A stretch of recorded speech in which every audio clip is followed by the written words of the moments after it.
What's going on, everybody? Jonathan here with another video for Lyft drivers. Today we're going to be talking about the 10 things that they will not tell you about driving for Lyft.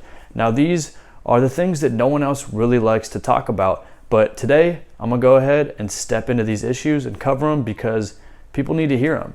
So for those of you that don't know me, I started driving for Lyft in 2015 and I've given close to 400 rides on the platform. So I've really had a long time to be able to watch the Lyft platform grow and develop over the years. There have been a lot of changes and not all of them have been good for drivers. So in this list, I'm really gonna dive into it. I'm gonna cut through all the BS and just get straight to the facts that you need to know as a Lyft driver. All right, let's go ahead and get into it.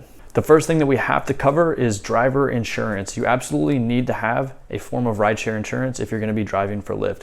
Lyft does offer insurance to drivers, but it's not gonna cover drivers all the time. And what I mean by that is during period one, the period in which you're looking for rides and you haven't yet gotten a ride request on the Lyft platform, you're actually not covered by Lyft's insurance.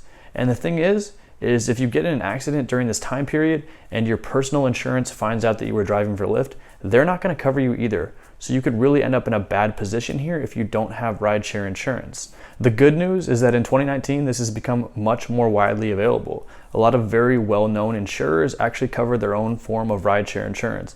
I recommend doing quite a bit of shopping around to find the best possible rate between different insurers because as an independent contractor, this is an expense that you have to take upon yourself. So you got to make sure that you're finding the best deal out there. The second thing that you need to make sure that you're doing, and nobody else is going to warn you to do, is to set aside money to pay taxes. So you're going to have to be tracking your own miles. Lyft will do that for you and you can check in the dashboard, but I always like to have a personal app that's also tracking miles for me. Now you can get the Stride app. It's actually 100% free, and you can also use that to track other rideshare related expenses. Now what I like to do is each month multiply those miles driven on the app by the standard mileage deduction rate. In 2019, that was about 58 cents per mile. Now I'll take that number that I get and subtract it from the earnings that I had that month with driving on the Lyft app. This is gonna tell me the total profit of my rideshare business during that time period. Now what you're gonna do next is take this number and multiply it by 0.3 or 30%. And this is gonna give you the total tax burden that you have for that month. Now 30% is definitely on the high end of estimates for how much you're gonna have to pay in taxes, but I like to estimate high because that way you're putting away more money and you're definitely not gonna end up having a bigger tax burden than you expect to have. It's also important to monitor these numbers because you're running your own business. So when you find out your total profitability each month, kind of track it month to month, see if it's increasing, decreasing, and kind of find out what you're doing to increase profitability or what's making you lose money as a business. This is better off as a part-time gig for a lot of reasons. If you do Lyft full-time, then it's gonna put you in a mindset of you need to accept as many rides as possible in order to make that full-time income. And you're gonna end up driving during times when they're not the best times to drive. And when you're in that mindset of needing to get as many hours as possible, it's really hard to be selective with the drives that you accept. I don't recommend trying to drive a certain amount of hours every day. Instead, try aiming for a certain amount of earnings every single day. Driving is gonna put a ton of wear and tear on your vehicle. You might be looking at the standard mileage deduction rate of 58 cents per mile and thinking, hey, that's really generous. I might actually be overestimating my expenses here. But keep in mind that you're gonna be putting a ton of depreciation on your vehicle. And even though you may not have a ton of vehicle expenses up front, these are really gonna add up over the years. It's extremely important to drive a fuel-efficient vehicle that requires low maintenance. Do you commute to and from work every day for a full-time job? Try using the Lyft destination filter to pick up rides to and from work. That way, instead of spending money on your commute, you can actually be earning money during this time period. This is one of the best times of the day to be accepting rides, so you're guaranteed to get some pretty high payouts. If there's any sort of toll bridge or toll freeway in between you and your work, you can actually get reimbursed by Lyft for these expenses. This is best paired with a focused part-time driving strategy. I have a buddy that uses this strategy and only drives when he's doing destination rides to and from work. He makes a few $100 every week instead of spending money on his commute. This is what I like to refer to as a very targeted Lyft driver strategy. Instead of trying to drive all the time, you're really only driving the best times. It's one of the most effective ways that I've seen the Lyft driver platform utilized.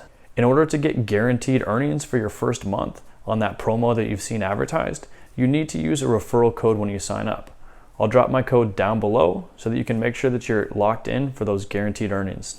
In the last few years, there have been a ton of pay cuts on the Lyft platform, and it's likely that there are more to come.